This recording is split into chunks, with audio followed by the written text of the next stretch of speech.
Fights with the Champions Rise 305, donde surgen los campeones. Acaban de oír el director de música, a musical director, DJ Fate. Thank you. Dade County in the house. We have a special guest that we talked about last week that was coming in. Mr. Calderon, it's so great to have you. We were talking about last week, we're going to have you. We'll talk a little bit about you, but let me tell you why it's great. I went to see your fights. You're coached by a guy that I respect a lot, which is your brother, Sensei Chavez, who's representing 305 in the UFC and just won his fight.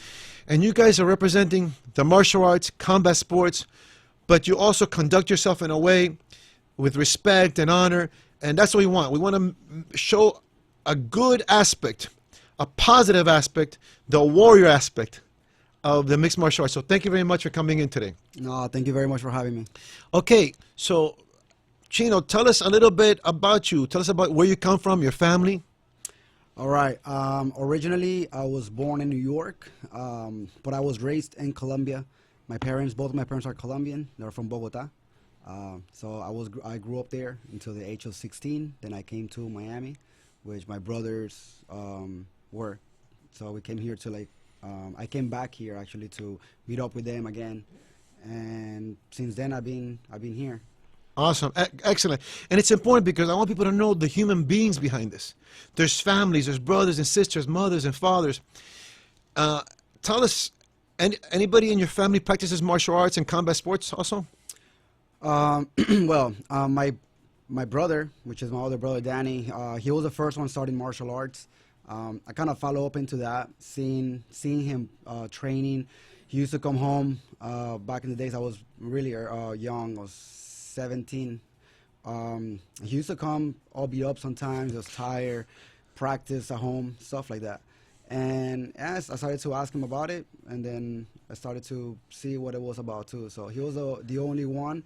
Then I started coming into that, and I have a little brother where he got to do some jiu-jitsu tournaments and stuff like that, but eventually he ended up being a father and moving with his life. Yeah. Awesome. Yeah, but you know, we say we're champions rise.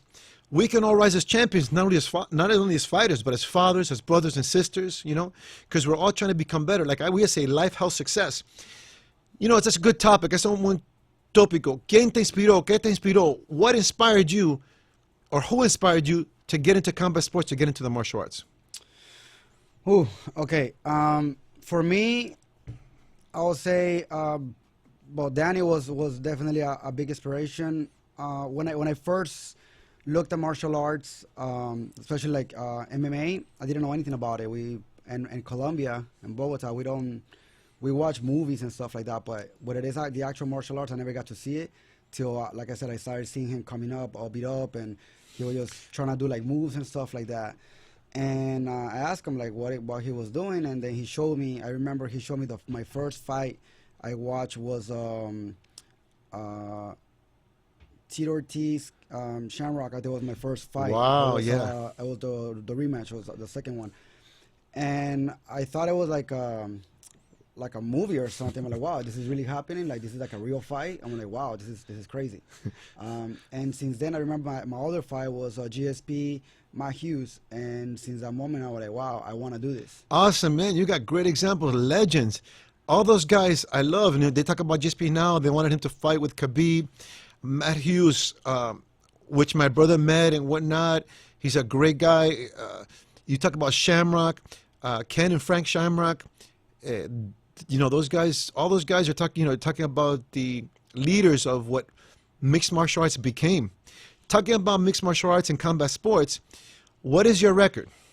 Well, my record right now, I literally just debuted for Titan FC, and unfortunately the fight didn't go my way, so I'm 0-1 as a pro. So yeah, that's... Yes, you know, and again, we talked about last time, I'll talk about it again, that we were there for your premier pro fight at Titan FC. Shout out to Titan FC. Shout out to all the fight leagues, promoters, sponsors. Without you guys, we wouldn't have a platform. Like 305 is a platform. And let me tell you, it didn't go your way, but it was a great fight. My understanding at this point in time, my opinion is you have great skills. You know, and we talked about it before. It's just an experience to learn.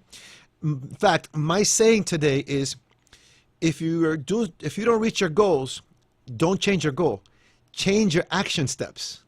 So what steps of action are you taking to change, to get towards your goal of winning and becoming a champion in mixed martial arts and combat sports? Well, for me, this fight taught me a lot.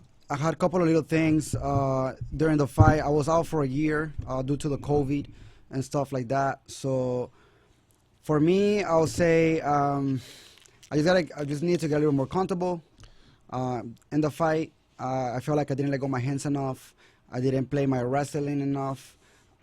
Things that I know that I had potential of getting the fight with a different outcome, but at the same time, like I said, it's just getting back in there, and I felt like I pretty much worked hard enough for the fight. Like I trained hard, but there were little things I got to talk to my brother that I need to play with the fight game. Yes, So, that's why I asked you the question, because people are listening to us, we're communicating, we're educating, we're inspiring, and that's why I said if you don't reach your goals, don't change your goals, change the actions. And so, what do you have to do now to upgrade your actions to get the results? And you said there were technical things, and we talked about this. So this is experience also. That's why Kavanaugh from Straight Blast Gym, that Coach McGregor says, he's got a book out called Win and Learn.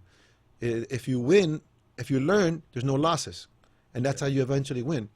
Now, let me ask you a question. As a young professional, debut professional, going from amateurs to professional, being in the professionals, what do you think, what advice or what do you think you could give to people that listen to us, that sponsor us, that you should focus on, like the mental training, the physical training, the technical training? What do you think it takes? Wow, I mean, it's a little bit of everything, to be honest. I mean, it's not just physical, definitely it's mental. A lot of things played. For example, in my fight, I knew my opponent. We kind of crossed words before, and he was friends with friends, so it kind of felt like a bond in the same way. So I don't know, a lot of times when it came down to execution, my mentor was like, I don't want to hurt that guy so bad, but it's a fight, So little things like that, like you shouldn't let anything get on the way. So when it comes down to mentally, yeah, physically, obviously it plays a big part. If you get tired, you don't train hard enough, you're going to feel it in the fight, So, yeah, I just feel like amateur and pro, I mean, as an amateur, I always care my career as a pro, like a pro. I train like a pro. I train with pro fighters during my amateur career as well. So when it comes down to the difference, I would say it was 3 minutes instead of 5, and it was shin guards during my time. So aside from that, I always train hard. I always mentally prepare for my fights. So yeah, I think just give it all you got, You said a bunch of good points, and I want to talk a little bit about that, the tactics. First of all, mental, because I believe the fight game is 60 to 75% mental. And I always hear Mike Tyson talk about, they did an interview with him and Roy Jones Jr., they're going to fight each other. They know each other. Mike Tyson's mentality has changed and everything. He says, but even though we know each other, even though my mentality has changed, I'm older, whatever, he goes, when I get in that ring, my job is to terminate the other person. So he was saying, it ain't personal. Your job is to stop me. My job is to stop you. And you have to get in that frame of mind. You talked also about a thing about being conditioning and having the conditioning. You talked about something that we talk about, the advice that we give to a lot of the fighters is train now as an amateur and conduct yourself as a professional.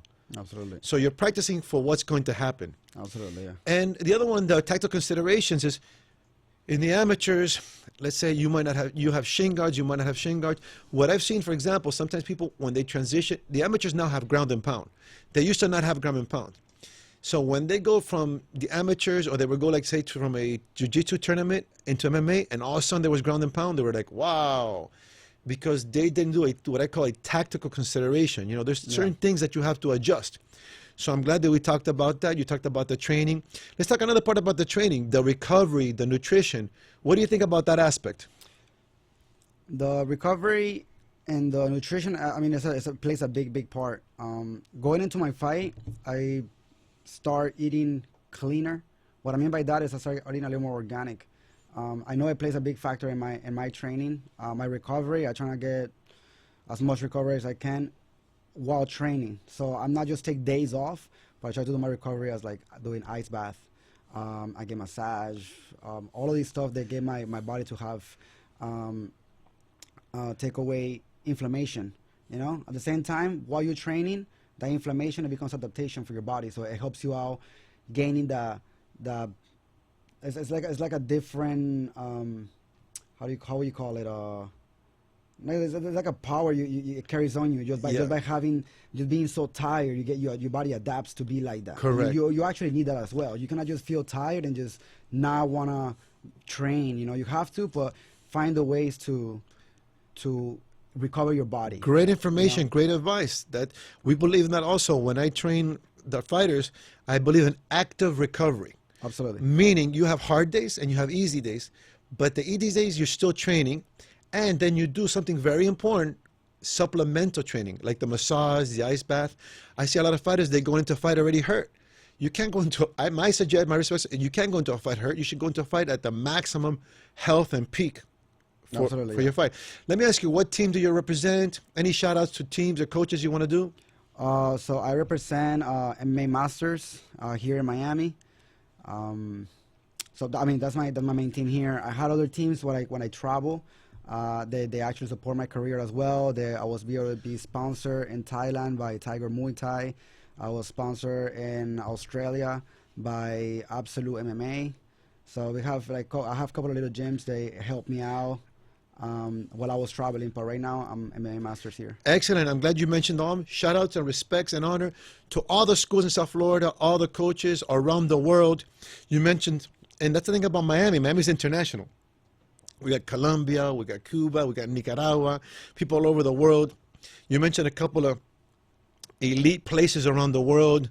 And one of the things that I realized, like going, as I traveled around the world also, like let's say you say Muay Thai in Thailand and whatnot, even when they fight or they spar, they don't, the old school mentality is you think they would spar and fight hard all the time. No, they do a lot of technical training and a lot of technical fighting, because you know those guys, they start fighting, I think, when like they're 13 or 12 years old. Yeah. How was that experience over there in Thailand? Thailand was very special. I would say the experience itself is unique. It's nothing like I ever seen, definitely. Asia, by far, is one of the best. I guess, while I've been traveling before, I traveled to 10 different countries. And by far, I love it. It's great. Wow, that's great. Travel 10 different countries. Man, that's good. That makes you worldly. I'm a lot into Asian martial arts, and I know they have a totally, it's so unique, it's so incredible, their culture, and they bring it into their martial arts. And that's what we try to do at 355. It's a movement, it's an energy and a culture. Now, let's talk about the present condition of MMA and what's happening. Khabib just retired. It surprised everybody. Okay. The title is vacant. What do you think about his retirement? And now, what do you think about the vacant title? Who'd be good for that title? Ooh, that's a good one. Yeah, I've been looking at it. I mean, there are a couple of little things saying the Dana White talked to Khabib and he wants to make it to the 30-0. So I don't know if that's true or not. That's just media. But I think that was to happen, and Khabib gets to fight one more fight just to be the 30th fight. It should be Tony Ferguson. Absolutely. I feel like that fight has been into plan for how many times already? 4 times already. The COVID stopped the last time as well. So I feel like that's a well-deserved fight that we need to see, because I feel like when we look at Justin Gaethje in this fight, he was exposed.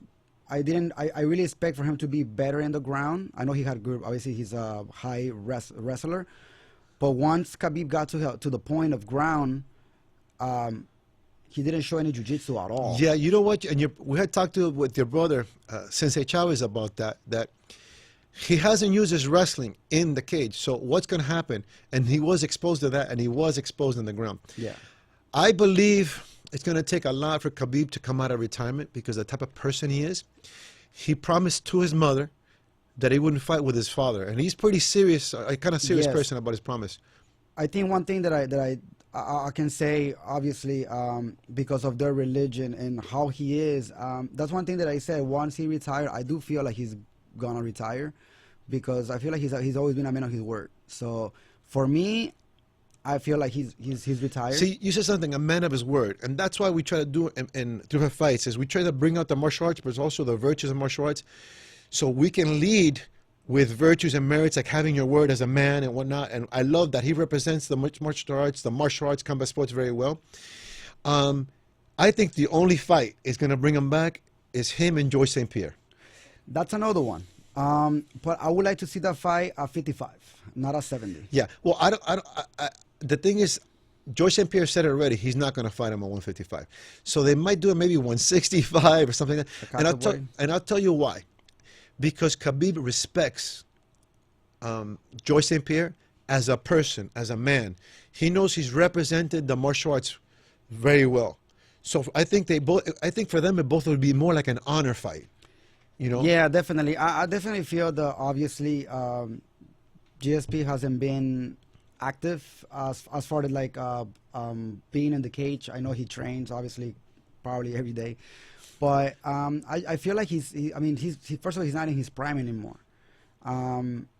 So I don't know. Like I said, that's a fight that obviously it will be amazing, but no, the one that you said makes sense. You know, that for me is going to be more like a honor fight. I don't know, like a specialty type of fight. Exactly. Okay, let's go to tonight. Hall versus Silva, and I heard that Silva's going to retire after this fight. Yeah, apparently it's his last fight. Yeah, what do you think about that? Uriah Hall and the Spider Silva. I just feel like Uriah Hall is just younger, you know. I don't know. Silva, I mean, the same thing. His prime is already gone. Yes. I think what's interesting for me is that they're both strikers. Yeah. So I want to see how Uriah Hall is going to deal with the style of striking of Silva. And I want to see how Silva's going to deal with the pressure and the strength of a young guy in striking. Yeah. I think if I was Silva, I would take it to the ground because I think the Spider Silva has more groundwork. I would take Hall to the ground.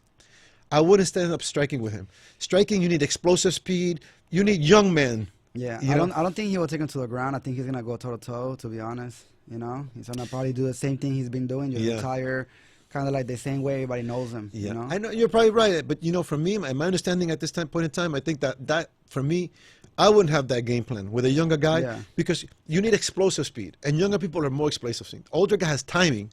Yeah. You see what I'm saying? Yeah, I feel like that's one of the reasons why I'll probably give the fight to Hall, just because of that. I don't feel like he's gonna play that game. I feel like his last fight. I mean, of course, a lot of people want to retire and the winning side, you know, be remembered as that. But I mean, he's a legend, you know. Yes, yeah, no, he's a definite legend. Going to be remembered as a legend. Another person that conducts himself in a way of a martial artist. Let me ask you. There's another fight interesting. Is Morris Green against Greg Hardy, the football player. He came from the NFL. The only reason I like that fight is because I like to see what's coming in the big weights and the heavyweights and the bigger weights, you know? Yeah. I think that in the bigger, heavier weights, they have obviously size, obviously strength. What always lacks is a little bit of the stamina and technique. Yeah. Because it's so much harder to have stamina and technique when you have those bigger weights, you know? Yeah, that's true. But, I mean, I guess, you know, there are one hitters, you know? One hit, you go to the ground, you go to sleep, you know? Yeah, you're right. You're looking right now, what's his name? I forgot his name right now. Francis Ngannou? Francis Ngannou. Yeah. Oh my God! That guy is scary. Yeah, exactly, you know? exactly. No, that's a factor. And then in Bellator has Douglas Lima against Gerard Mousasi. Yeah, I really like him. He's a complete fighter. Well, I mean, I got to spend time with Lima. Actually trained in. Oh, in awesome! Thailand Tell us as about well. that.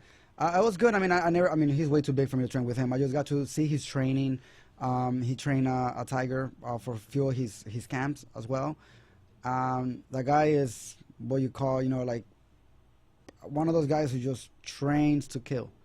You know, his mindset, everything, his work ethic. So you think Lima's going to pull it off? I want to talk about Gerard Mousasi. It just happened. The fight just happened. Yeah. Yeah. So. I mean, he lost against Mousasi. So. Right. So you think he lost because of the mentality of be killed training, or? No, not at all. I mean, Mousasi he's an animal. I mean, if you look at his career in UFC, I mean, he pretty much beat. So what do you think was a determining factor in that fight? Just I guess who was, you know, I don't know if it was who was hungrier, but I mean, they both went at it, you know, like. Yeah. Sometimes let me tell you, sometimes who's hungrier, because my kickboxing coach, martial arts brother, world champion, Scott Ashley, trained boxing with Angelo Dundee. When I was competing in his league, he told me, you're going to get in there and you're going to fight to win or fight to survive. And of course, I said, fight to win. But when you're in there and it gets tough, you have a decision you make. Do I want to survive the fight of the rounds or do I want to win? No. You know, so sometimes that decision to win makes a decision of the fight. But at the same time, I'll say something like, I mean, when you reach a point, right, where you're that,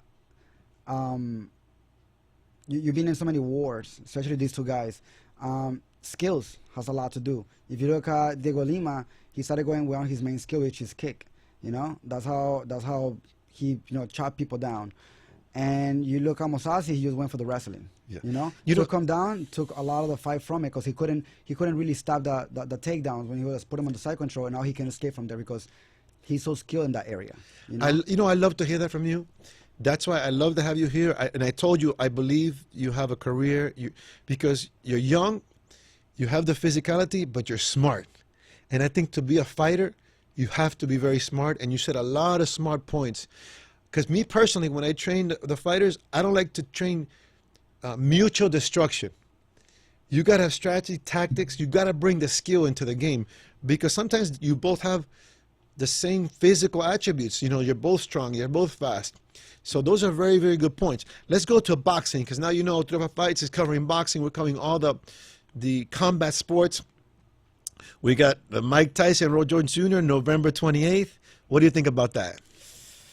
I mean, definitely gonna be. I don't know if they're gonna last. How many rounds are they gonna be doing right now? I think it's 5 or 6 rounds. Okay, yeah, because I don't the cardio. I'm just worried about that. Yeah, I think they're gonna come out swinging for the life. But I mean, definitely a fun fight to watch. You know? Yeah, Roy Jones Jr. was active more recently. You know, he trains fighters, so he's in the gym. So it's not the same, but he's at least in the gym. Mike Tyson was the one that's been most time out. But he's been looking tremendous in his training. Their shape looks great. They're both two lethal boxers. Absolutely. And what I was worried about Mike Tyson was his sparring. Because one thing is hitting the pads in the back, and another thing is hitting somebody that's trying to hit you. Yeah. But he said something that I said, whoa. They asked him the question. He says, when I pay for sparring partners, if they're not there to kick my butt, that's not the word he said, I fire them. Yeah. So that means he's paying guys to go in there and go to war with him. So that means he's preparing. What I notice is this is not going to be an exhibition fight. This is going to be how much gas they have, and they go at it. And whoever. Yeah, absolutely. I mean, both guys are very dangerous. I mean, you get caught by one with a hook and the other one as well. You know, each one can go down. And I feel like this age is just not going to be the same where you get a 10 countdown. You probably go. If you go down, you go down. I believe so. And yeah, I believe that. Also, let's go back to the strategy and tactics. If Tyson fights his Gus D'Amato Peekaboo style, I pick him. Yeah. If he tries to box with Roy Jones Jr., one of the best skilled boxers, I'm going with him. Of course. That makes people don't realize the tactics is very, very important, especially at that level and whatnot. Also in boxing, Danza launched a global expansion with the Garcia and Luke fight. A young man that's coming up in boxing, he's going to fight Luke Campbell's December 5th, Ryan Garcia. Yeah. I'm looking at him because he just switched to the Reynoso brothers who train Canelo. Yeah. And also we have a young man that's representing the face of our junior league. The junior league at 305 just got dangerous. We have Kid Danger, Ryan, the Kid Danger out in Sevilla. And we have Ryan Garcia. What do you think about that fight and what's happening with Ryan Garcia? I mean, Ryan Garcia, he's very fast. Yeah. He has very fast hands. He's powerful, young, hungry. Yeah, I think he's been doing really good with his career right now. I'm seeing him right now going down. I feel like he's been strong. Yeah, and I've been seeing the changes since he went over to the Canelo camp with Reynoso. You know, talk about elite trainers. When you see a guy that's at the top of his game, and he is learning more and is getting better, you say that's an incredible trainer. So tell me, how do you see in general, you know, the combat sports, the present combat sports and mixed martial arts happening? How do you see everything happening? We're talking about like MMA and boxing. Yeah, all of it. Do you see together? it's an exciting time? You think it's expanding and growing? Definitely. I feel like this year has been really funny. You know, I feel like it felt at one point that like because everything was closed, the whole COVID happened, things were gonna just start like shutting down, and it feels like there's been more opportunities than anything. Yes, that's a very good point. Well, the co-producer administrator of 305 Fights, Ewa, she was talking about that there's actually more opportunities, and she sees different things happening. And I agree with you. I think there's a lot more opportunities. How about the local scene? You know, we have Titan FC. Now we have Global Legion. Yeah. I you know, and shout out to all of them. The gyms, we have new gyms coming up. I'm excited. I think there's new opportunities. How do you feel? Yeah, definitely. I feel like not like I said, not just here in Miami, but like if you're everywhere. But yeah, Miami right now is doing great. I mean, we have 2 great shows. A lot of guys are coming out of these shows into the bigger shows. You know, either Contender or straight to UFC. I mean, you see my yes, and we have Bare Knuckle coming down, and we have Bare Knuckle, Palomino, and yes, and Jim Ellers, and Jim Ellers. You know, Dade County 305 being representative. You know, we have Must Be Down now. They're setting up some fights for contenders to fight. So I think it's an exciting time. Absolutely. You want to give any shout outs to anybody? Well, definitely, yeah. I do have. Sorry. Yes, no, that's a smart. I want to make sure that I say yeah, your name I have my right, phone here just in case, so I don't, you know. Caught me off guard. Just yeah. No, that's good. I want to make sure. So definitely, I do have a couple of your sponsors. I have Dynamic Wellness. It's been doing really good for us. Mr. Alonso, shout out to you, yes, sir. Absolutely, yeah. They be taking care of our bodies. You know, be able to get into fights. Health Source Doral, that's another one of my sponsors, which helps me out with anything that have to do with injuries on my body. And MMA Masters, you know, which is my gym that I represent. Yes. So definitely would like to give a shout out to them as well. Excellent. Shout out to all those people. Thank you, everybody, for supporting Combat Sports, MMA, Mixed Martial Arts, South Florida, Dade County. Quiere decir algo en español para los latinos, los caribeños, Sur y Centroamérica, los colombianos, que tenemos que unirnos y apoyarnos para que campeones como tú, jóvenes como tú, surjan y nos representen. ¿Quiere decir algo a los latinos? Sí, bueno, yo soy colombiano, o parceritos, como les iba a decir. Sigan ahí, activos, normal. Ahorita aquí estamos empezando otra vez a crecer. Yo sé que hay muchos lugares en Centroamérica, Suramérica, que no están todavía 100% con lo de el COVID que ha pasado, pero seguir juntos, strong, como se dice. Sí, juntos y fuertes. En la unión está la fuerza. Todo, exactamente. Entonces, nada, sigan adelante, sigan apoyando. El apoyo siempre ha sido muy importante para todo, para lo que tiene que ver todo lo que es un país, como lo que es el deporte también. Sigan apoyando, el apoyo es muy importante.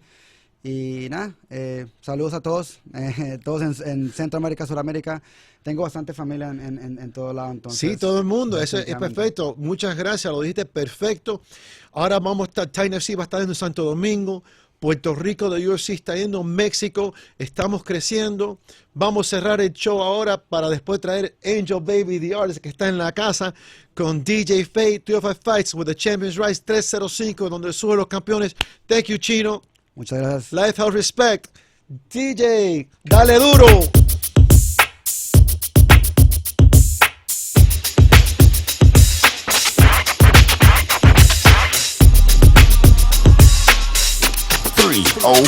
Fights where champions rise.